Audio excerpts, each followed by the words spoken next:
Құрметті кітап сүйер қауым, мемлекет басшысы Қасым-Жомарт Кемелұлы Тоқаевтың ұлттық қоғамдық сенім кеңесінде берген тапсырмасына сәйкес оқуға құштар мектеп жобасын бекіткен болатын.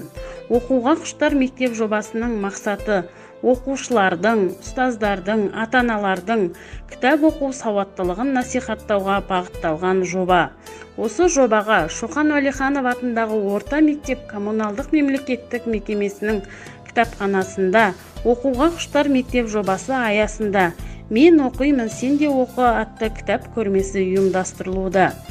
Көрмеге бастауыш сынып оқушыларына ертегі кітаптар, 5-11 сыныптарға әдеби кітаптар, Мұхтар Әуезовтің Абай жолы кітаптарын QR-код арқылы оқылуды ұсынамыз. Әкімшілік қызметкерлер, пән бірлестік жетекшілеріне, кіші қызметкерлерге, ата-аналарға да елбасының ұсынған 30 кітабынан көркем әдебиеттер тізімін 4 бағыт бойынша жүзеге аспақ. Яғни олардың қатарына еліміздің үздік классиктерінің кітаптары, ана тіліне аударылған шетелдік әлем әдебиетінің жауһарлары, сонымен бірге қазіргі заманға ақын жазушылардың кітаптары енгізілуде.